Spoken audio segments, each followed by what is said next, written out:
First among the qualifications required of the aspirant for jnana or wisdom come Shama and Dhamma, which may be taken together. They mean the keeping of the organs in their own centers without allowing them to stray out. I shall explain to you first what the word organ means. Here are the eyes. The eyes are not the organs of vision, but only the instruments. Unless the organs also are present, I cannot see, even if I have eyes. But given both the organs and the instruments, unless the mind attaches itself to these two, no vision takes place. So, in each act of perception, three things are necessary. First, the external instruments, then the internal organs, and lastly, the mind. If any one of them be absent, then there will be no perception. Thus, the mind acts through two agencies, one external and the other internal. When I see things, my mind goes out, becomes externalized.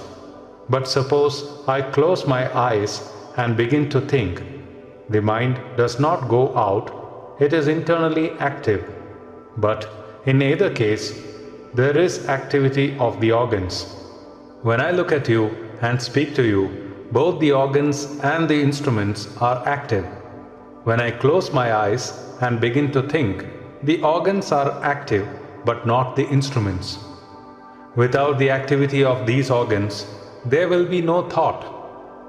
You will find that none of you can think without some symbol. In the case of the blind man, he has also to think through some figure. The organs of sight and hearing are generally very active. You must bear in mind that by the word organ is meant the nerve center in the brain. The eyes and ears are only the instruments of seeing and hearing, and the organs are inside. If the organs are destroyed by any means, even if the eyes or the ears be there, we shall not see or hear. So, in order to control the mind, we must first be able to control these organs. To restrain the mind from wandering outward or inward and keep the organs in their respective centers is what is meant by the words Shama and Dhamma. Shama consists in not allowing the mind to externalize, and Dhamma in checking the external instruments. Now comes Operati, which consists in not thinking of things of the senses. Most of our time is spent in thinking about sense objects, things which we have seen or we have heard, which we shall see or shall hear, things which we have eaten or are eating or shall eat, places where we have lived, and so on. We think of them or talk of them most of our time. One who wishes to be a Vedantin must give up this habit. Then comes the next preparation. It is a hard task to be a philosopher. Titiksha, the most difficult of all. It is nothing less than the ideal forbearance. Resist not evil. This requires a little explanation. We may not resist an evil, but at the same time we may feel very miserable. A man may say very harsh things to me, and I may not outwardly hate him for it, may not answer him back, and may restrain myself from apparently getting angry. But anger and hatred may be in my mind, and I may feel very badly towards that man. That is not non-resistance. I should be without any feeling of hatred or anger, without any thought of resistance. My mind must then be as calm as if nothing had happened. And only when I have got to that state have I attained to non-resistance, and not before.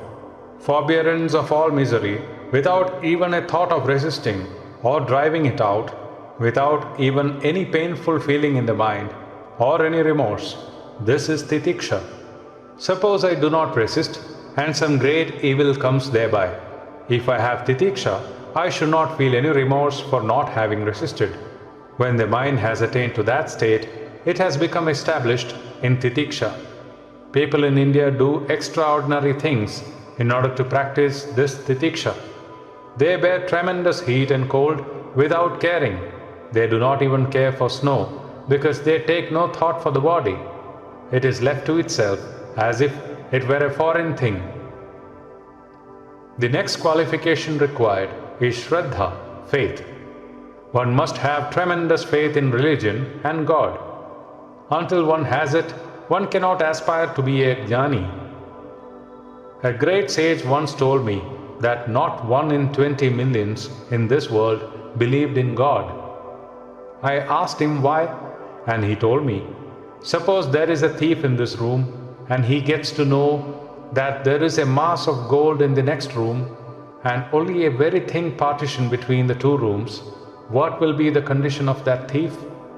I answered, he will not be able to sleep at all. His brain will be actively thinking of some means of getting at the gold, and he will think of nothing else. Then he replied, do you believe that a man could believe in God and not go mad to get him? If a man sincerely believes that there is that immense infinite mine of bliss and that it can be reached, would not that man go mad in his struggle to reach it? Strong faith in God and the consequent eagerness to reach Him constitute Shraddha. Then comes Samadhana, or constant practice, to hold the mind in God. Nothing is done in a day. Religion cannot be swallowed in the form of a pill. It requires hard and constant practice. The mind can be conquered only by slow and steady practice. Next is Mumukshutva, the intense desire to be free. Those of you who have read Edwin Arnold's Light of Asia remember his translation of the first sermon of Buddha, where Buddha says, ye suffer from yourselves, none else compels, none other holds you, that ye live and die, and whirl upon the wheel, and hug and kiss its spokes of agony, its tire of tears, its nave of nothingness. All the misery we have is of our own choosing. Such is our nature. The old Chinaman, who, having been kept in prison for 60 years, was released on the coronation of a new emperor, exclaimed, when he came out, that he could not live. He must go back to his horrible dungeon among the rats and mice. He could not bear the light. So he asked them to kill him or send him back to the prison, and he was sent back. Exactly similar is the condition of all men. We run headlong after all sorts of misery and are unwilling to be freed from them. Every day we run after pleasure, and before we reach it, we find it is gone. It has slipped through our fingers. Still, we do not cease from our mad pursuit, but on and on we go, blinded fools that we are. In some oil mills in India, bullocks are used that go round and round to grind the oil seed. There is a yoke on the bullock's neck. They have a piece of wood protruding from the yoke, and on that is fastened a wisp of straw. The bullock is blindfolded in such a way that it can only look forward, and so it stretches its neck to get at that straw, and in doing so, it pushes the piece of wood out a little further, and it makes another attempt with the same result, and yet another, and so on. It never catches the straw, but goes round and round in the hope of getting it, and in so doing grinds out the oil. In the same way, you and I, who are born slaves to our nature, money and wealth, wives and children, are always chasing a wisp of straw, a mere chimera, and are going through an innumerable round of lives without obtaining what we seek. The great dream is love. We are all going to love and be loved. We are all going to be happy and never meet with misery. But the more we go towards happiness, the more it goes away from us. Thus, the world is going on, society goes on, and we, blinded slaves, have to pay for it without knowing. Study your own lives and find how little of happiness there is in them, and how little in truth you have gained in the course of this wild goose chase of the world. Do you remember the story of Solon and Croesus? The king said to the great sage that Asia Minor was a very happy place, And the sage asked him, "Who is the happiest man? I have not seen anyone very happy." "Nonsense," said Croesus. "I am the happiest man in the world." "Wait, sir, till the end of your life. Don't be in a hurry," replied the sage, and went away.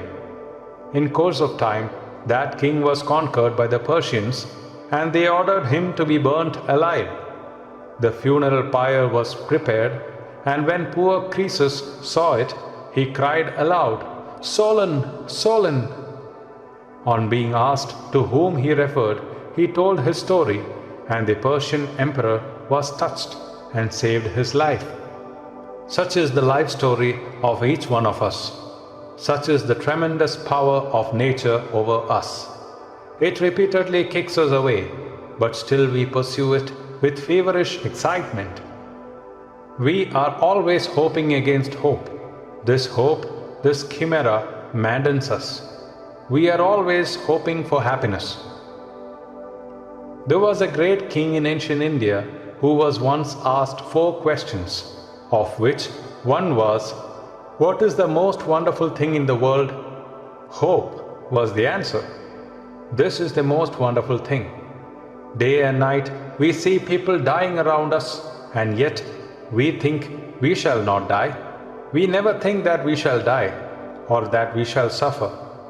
Each man thinks that success will be his, hoping against hope, against all odds, against all mathematical reasoning. Nobody is ever really happy here. If a man be wealthy and have plenty to eat, his digestion is out of order, and he cannot eat. If a man's digestion be good, and he have the digestive power of a cormorant, he has nothing to put into his mouth. If he be rich, he has no children. If he be hungry and poor, he has a whole regiment of children, and does not know what to do with them. Why is it so?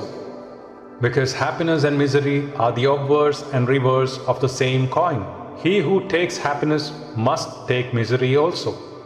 We all have this foolish idea that we can have happiness without misery, and it has taken such possession of us that we have no control over the senses.